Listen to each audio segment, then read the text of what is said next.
Sino yan?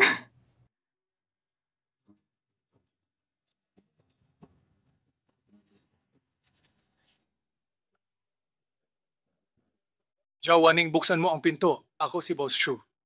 Masyadong mabilis ang pagmamaneho ko dahil nakainom ako kanina. May nabangga yata ako. Buksan mo ang pinto. Papasukin mo muna ako.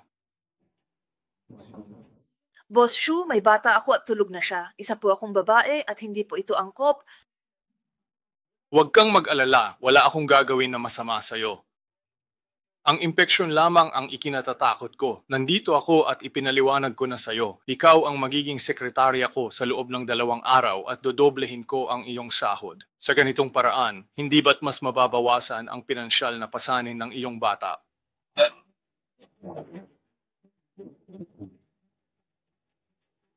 Boss Shu, sandali.